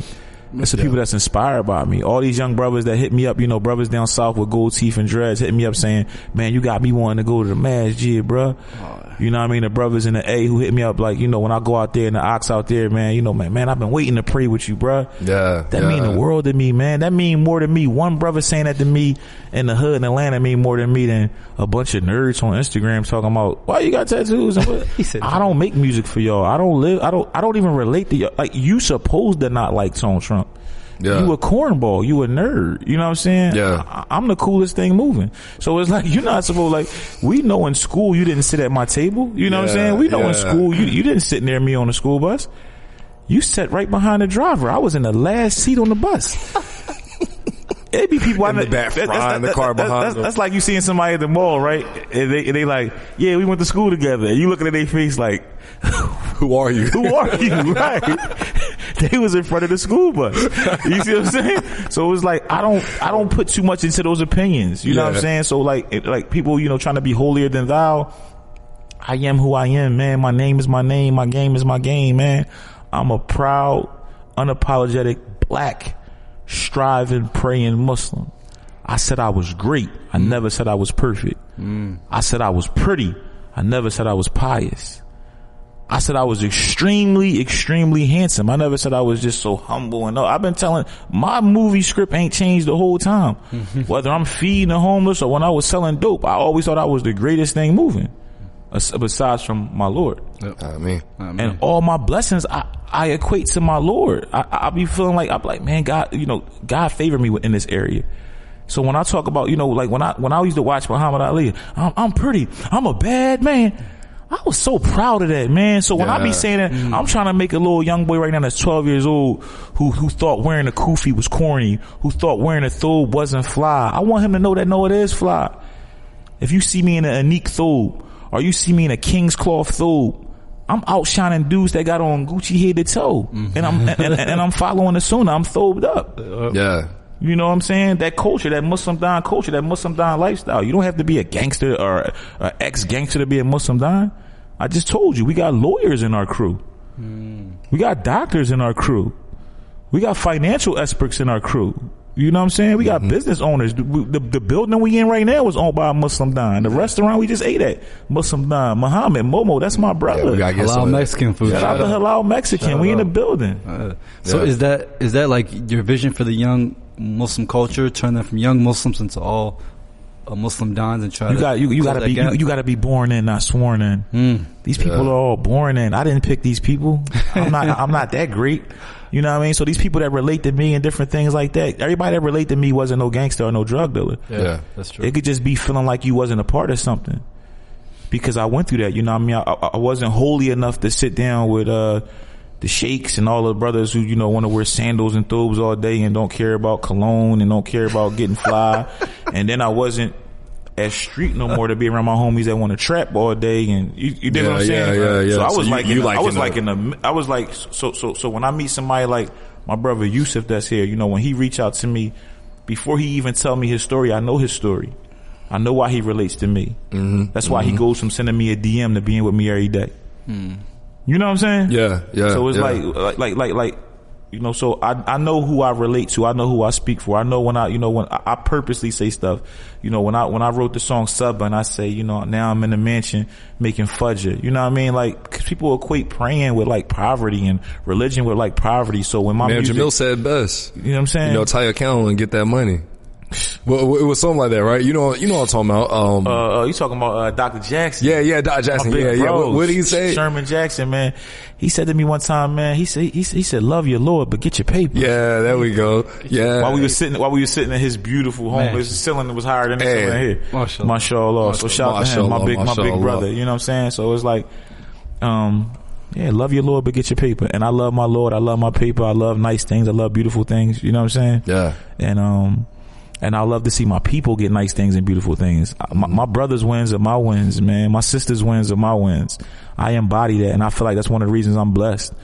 You know what I'm saying? Like, it's not because I'm just so much better than nobody. Some people just sit back and be wondering why you keep winning. You know what I'm saying? It's like, a lot of that is about what you give off and what you give up to people. Like, I genuinely want to see people happy. I genuinely want to see people win. Like, I ain't, even if they in my same field, you know what I mean? I don't get around, like, the other rappers that I'm working with, you know what I mean? Like, when I think about, is this time where I strategically shout my people out and just act like I'm just being conversational in the interview. You know what I mean? When I'm around people like Skibo Debo, you know what I'm saying? When I'm around, you see the shout outs coming, you know what I mean? Shout out to Young and Muslim Podcast. Keep it going. You know what I'm saying? You know what I mean? When I'm around these people like YMG and Ibn, you know what I'm saying? When I'm around these people, it's like, I want to see them do great things, and they are doing great things. So when Skibo called me and said, yo, man, my store almost done in North Carolina, I know what he went through to make that happen. Yeah. You know what I'm saying? I had a brother call me today, man, and he said, yo, man, I kept telling this brother, like, yo, the things you doing, man, I know how that's going to end. You need to chill. I said, they going to get you, bro. And I'm talking about the police. Yeah. And, the brother got locked up like days after our conversation. And he told me, he said the first thing he thought about was our conversation. And he said, I couldn't call you because I knew you was going to say, I told you. Damn. And he's come home and redirected his life. And he said, I want to do this. I want to do that. So he wants to start a clothing line. So we started a clothing line. The first thing we did, I started one with him. Nice. I knew with my platform to help it get it jumping a little bit quicker. It wasn't about no money for me. Do I look like I need money? That's a rhetorical question. Don't answer that, bro. You know what I'm saying? I don't need no money, man. I need the Lord's mercy. I need the Lord's forgiveness. I need people to think good things about me. I know people that I left a bad taste in their mouth. And let me say this. If you somebody watching this or listening to this, and if I've ever hurt you, if I've ever embarrassed you, if I've ever, whatever, I pray that you forgive me. I pray that the Lord forgives me, because, you know what I'm saying, like, I've come a long way, man. You be surprised. You could tease somebody and you don't know what that do to them. You know what I mean? You could think, I've always had a great sense of humor. You know what I mean? I've always, y'all know how I give it up. You know what I mean? Him and J. Dean, I've grind them two up so much. You know what I mean? I remember he called me one day. It was like, yo, man, like, you killing me. He didn't understand the culture of it, though. That's a sign of love where I come from. But he thought like I was picking on him. That's the same thing J. Dean thought, but y'all taught me. And 5 years ago, I would have been thinking like him and Jay is like soft or nerds. But 5 years later, I'm like, they good brothers, man. They genuine brothers. And that's strength. To call me and say, yo, bro, like, why you keep... That's gangster. You don't know how I was gonna react. We became more brothers after that. Nah, we did get more cool. He told me that he was like, bro, like, this was like a couple years ago, I would have snapped. I would have. I was just like, well, that's why I'm at with it. And then after that, it was just like, cool. Now we're sitting ringside. Who paid for it? Don't tell nobody, because we supposed to get silver. We're gonna chill on that way. But you was ringside. Shout out to J-Rock, man. Everybody out there make dua for J-Rock. He about to make his big comeback, about to bring the belts back. I talked to J-Rock today too, man. I don't want to sound like I'm name dropping, but these my brothers. How's he doing? He's doing amazing. He's doing amazing. He's a Muslim. He's a millionaire. What's the be wrong? He's great. He's good. Alhamdulillah, but that's my brother. But he's one of the most humble, most giving, loving people. He hit me today about an amazing give back idea and opportunity for us to do something in our neighborhood, and may Allah make it successful for us and accept it. But he hit me today just for that reason. So shout out to J-Rock. So and see, you know why he hit me with that? Because that's what I'm projecting. That's what I'm putting out. That's what I'm making. You know what I mean? Because for him to even think of me in that moment, because I know other moments people used to think of me in. It's just like, you know what I mean? You know who you want to call if you want to rob a bank or sell some drugs or hurt somebody. So my brother thought enough of me where he thought of a give back idea and said, let me call Trump up, because he see what I'm doing. Says a lot. And I thank Allah for that. I thank Muslims of the world and Sajjad and everybody, because I've got a lot of offers last Ramadan to do all these different like fundraisers and different stuff like that, but none of them places would touch me until they saw the work I did with Muslims of the world. They wouldn't come near my tattoos or my black skin. I don't know what the reason why. We don't got time now, but we need to do a part 3 where we talk about the racism in the Ummah. Like I'm going to talk about everything. 2021. I'm not letting nobody hide behind no titles. If you out there and you somebody that's want to support us when y'all think it's popular and stuff like that, and y'all want, there's a lot of y'all that I seen go real ghosts on black people during, the civil unrest and injustice, everything. Like a lot of people who just wouldn't post anything about it, who I know we all love. I'm not letting you slide in 2021. You can't cancel me. You can't box me out of a circle I never wanted to be in. I'm the biggest ock in the game. I'm the big Don. I'm the top ock. So I'm not worried about, brother so-and-so and them saying I can't sit. I wasn't sitting with y'all anyway. I'm already over here. I got my own table, my own seat, and I'm gonna call your table out if you're not being good to my people. Your imam, if you're a sister that's being abused and your imam shuts you down because he's cool with that brother that's abusing you, let us know. Let one of us know. If you a brother that walk into a masjid and you feel that racism and you know it's real, let one of us know. We bringing them days back, and I'm letting you know now. When it come to me and mine, we not turning no other cheek. We not doing it. We not marching. We demonstrating. And we come in love and we come in peace. But if we have to, we will show you that other side. We are more than capable. You know what I mean? There's no hadith that says Muslim men are some suckers or some chumps. We the best of humanity. We the best. The Sahabas was going to war. They was outnumbered in every battle. When you read about them battles, man, it would be non-Muslims going against a city full of non-Muslims. That's us. Nah, that was a little too harsh. We ain't them. No. I get what you're saying. May Allah forgive me. But that mentality of like, we don't care. Like, that's who we come from. That's who we come from. Descendants. You know what I'm saying? That's who we descended of. So it's like, we come from that. Ain't nothing soft about us. If you confuse me praying more with being soft, try us. And I'm not trying to invite no negativity, so I take that back even with the try us. I gotta watch myself. That's, you know, if I say anything good, it come from Allah. When I start talking crazy like that, that's me. Yeah. You know what I'm saying? Home. And that's still me, because it's 1 foot in and 1 foot out. I'm striving and I'm praying. I'm not great. You know, you good at plugging. No, I am great. I'm not perfect. He's good at plugging. He didn't pause. He's good at plugging his product. Pause. I'm plugging no product. You know what? Look, we about to end this. I'm a hustler. Right, I'm the greatest hustler alive. I'm gonna say this, and this is twice, and this is the only time it's happened. You definitely didn't know this. I caught it 10 minutes ago. First time. And my mom told me this. She re-watched your episode, one of her favorite episodes, by the way. Hey, on me. She said y'all didn't do the intro. Yeah, and we didn't do our intro today either. We were flowing every time we leave with you, we always leave off the intro. No disrespect to nobody else, but my interview shouldn't be like none of the people interview. And because I'm fans of y'all, I watch them all. Yeah. And I'm gonna tell y'all, I want to commend y'all and give y'all flowers on camera. Like, you guys, I watch you guys blossom and come to find your own. Like, I remember, you know, you guys really didn't know as much as what y'all was doing. I seen y'all had changes with different people behind the scenes. Y'all both called me at different times, and y'all brothers are just doing great. You don't have to tell nobody. Sometimes you could just see it. I could see Brill praying more.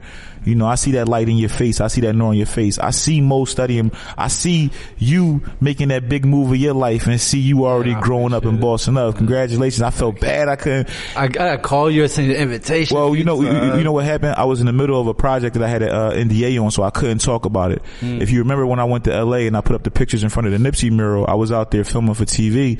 But I wasn't even supposed to be saying I was out there because of COVID. It was a lot of restrictions and stuff like that. Yeah. So when he was inviting me to the wedding and stuff like that, I couldn't really be like, you know, that stuff is strict. Yeah. You know what I'm saying? So you was definitely in my eyes, you know what I mean? I definitely owe you a gift. And I posted you, I got y'all some followers. You know what I'm saying? So you did post it. I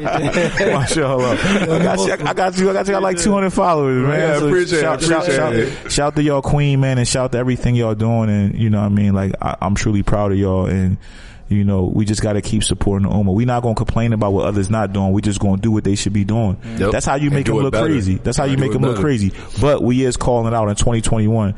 It's too much racism. It's too much abuse of women. It's too much judgment. You know what I mean? We got to try loving each other, supporting each other, building each other up. You know, so many people attacking our leaders, you know, trying to cancel our leaders. Like, who are you to cancel an imam? You know what I'm saying? Like, why not pray for him? Why not go build with him? Why not go sit with him? You know what I'm saying? Yep. So, and it's like, I'ma love who I love. Like I told y'all before on camera, like, you know what I mean? I don't get into what type of Muslim you are, or where you're from, or what. That's not none of my business. You get what I'm saying? You love Allah, you fear Allah, you striving, you praying. Keep it pushing. Keep hustling. So one foot in, one foot out. How can people find you? And I know most people probably find you, but if this is their first time seeing you, experiencing, you know, who Tone Trump is, how can they find you and see more of you? I mean, everything is my name. So it's like, you know what I mean? You know, Google is your friend. You know what I mean? You could Google Tone Trump. I'm the greatest hustler alive. Any social media site I'm verified on. There's a lot of fake pages. So if you see the pretty face, make sure the blue check is next to it, and that's me. You know what I'm saying? So everything is my name, Tone Trump. So. And your website is 24/7. 24/7, the number 247trump.com. Instagram is the best way to try to talk to me. You know what I mean? I don't always be able to get right back because I get a lot of messages. And you can also hit up the people around me. You know what I'm saying? Like, you see, people know who the people are around me. The Muslim Don family can hit up that page MDF, too. Hit up the MDF page. Follow Muslim Don family. Shout out to Cap Swag USA. I just signed a groundbreaking merch deal, branding deal that's going to change the game, and I'm going to bring others in on it. So if you're an artist out there that can't really figure out the merch game, holla at me. Let's get a whole bunch of money together, inshallah. Muslim artists out there that's doing the merch. Most of y'all merch is terrible, is whack. Holla at me. Let's step it up. We can help you with the designs, help you with the manufacturing. We step, you know, everybody cheating now. You know what I'm saying? Yeah. You know what I mean? Arabic on their shirts, they got their style from me. You know what I mean? When I first was doing it, it was like, why you doing that? Now everywhere I look, Everywhere I got the air. everybody, you know what I mean? They trying to steal the sauce. Yeah. But you know, you can't steal it. You know what I mean? It's copywritten, it's trademarked, and like I said, you got to be born in, not sworn in. So they trying to copy it, and then they wonder why nobody not wearing it. Plus, it's like, don't nobody want to dress like y'all. You know what I'm saying? I should have quit when I was on the positive tip. Y'all making this shit on. Like, I get out He's spiraling. All right, but look, listen, everybody, thank you guys for watching. Hey, Momo, was you up here when I shouted you out in your restaurant? Nah, he missed it. He missed it. Too, Momo. He missed it. Hold up, before we go, man, I got to make sure all my people get some love. Let them know where we at. Let them know who in here in the building today. Yeah, like, you know what I'm saying? Like I said, shout out to my brother, my business partner, Road Nitty. You know what I'm saying? MDF, Muslim Don family. My brother Yusuf, I'm telling you, this is one of the most beautiful brothers I ever met. He's one of us. That's the biggest compliment I could give somebody. Sunni Global. And when y'all see me sending these books to the prison, my brother right there, Shaheed, make sure that the people get these from the prison, man. So his company, independent book company, make sure you holler at me and you could get to him, and that's a good way. Anik, Thobes, designer Thobes, support them. Stop wearing them Thobes, same Thobes, 13 years. Like, it's time. Listen, Thobes is supposed to be beautiful. Like, when you go to pray on Fridays, you're supposed to wear your best. Wear your best. Stop coming with them raggedy Thobes and them raggedy socks on. Yeah. Stop it. Hey, why you pointing at you? Like people go get ready to go on their first date, and man, they go get all their flyer stuff, and then when it's time to go to Friday prayer, you just throw on a wrinkled Thobe. No. Right, go get you something nice. Shout out to Muhammad, shout out to Momo. Mexican halal. He got a bunch of restaurants, a bunch of businesses, and it's a beautiful thing to have alternatives. Like, every time I say Mexican halal, people are like, yo, halal Mexican food. Like, you know, that's a big deal, and it's A1 grade A food. And like I said, it goes back to wanting for your brother what you want for yourself. Like, this network I built of good brothers from all walks of life. So when you think about my movement, music is a part of it because I'm a rapper, but I don't really talk to too many rappers during the course of my day. I'm talking to other business owners and I'm learning from them, and I'm talking, you know, when I talk to, you know, like these brothers, I'm learning from everything from religion to culture. You know what I mean? Like, behind this camera is a Palestinian. It's a bunch of black brothers from the hood. It's brothers from Algeria. You know what I'm saying? Yeah. It's brothers from Africa. And that's what it's supposed to be about. Even at this table, you know, brothers from different backgrounds and nationalities, but we all come together. It's not about just saying one Ummah, it's about living it. Live it. Well, look, with that, ladies and gentlemen, look, if you guys want to find us, y'all can find us on Twitter and Instagram at Young and Muslim. That's YOUNG, the letter N, Muslim. Muhammad, if they want to listen to this on the audio, where can they find it? Y'all can listen to all the major streaming platforms. Make them pay for this one, man. I don't want this one to be free. No, SoundCloud. This one right here, man, they got to pay for it. Oh, hey, DM us. Paywall? Ooh, yeah. Email us for this one. Make them pay for this one, man. It's too much. We can't give them this for free, man. All right, man. They're still eating the first one. Listen, pause. Listen, man. Let's end it like this, man. May Allah have mercy on us all. May Allah forgive us all. May Allah guide us all. We going into 2021 with positive thoughts. We keeping the law first. We going to get a whole bunch of money. We going to have a whole bunch of fun. We going to give back like we never did before. And may Allah accept it all. Love. All right, so for the last hour and 47 minutes, you have been listening to for an hour and 40 minutes, you've been listening to the Young and Muslim podcast. I'm Jabril Salam. And Muhammad Hassan. And this is Abdul Salam, a.k.a. Pretty Tony, a.k.a. Tone Trump, a.k.a. The Don, a.k.a. The Top Ock, a.k.a. Tony Biting, a.k.a. Stop Hating, a.k.a. That's too many. All right, man. MDF, Muslim Don family. We out of here. And we greet you with the greens of peace. Asalaamu Alaikum. Hey. Peace. Subscribe on YouTube. We out.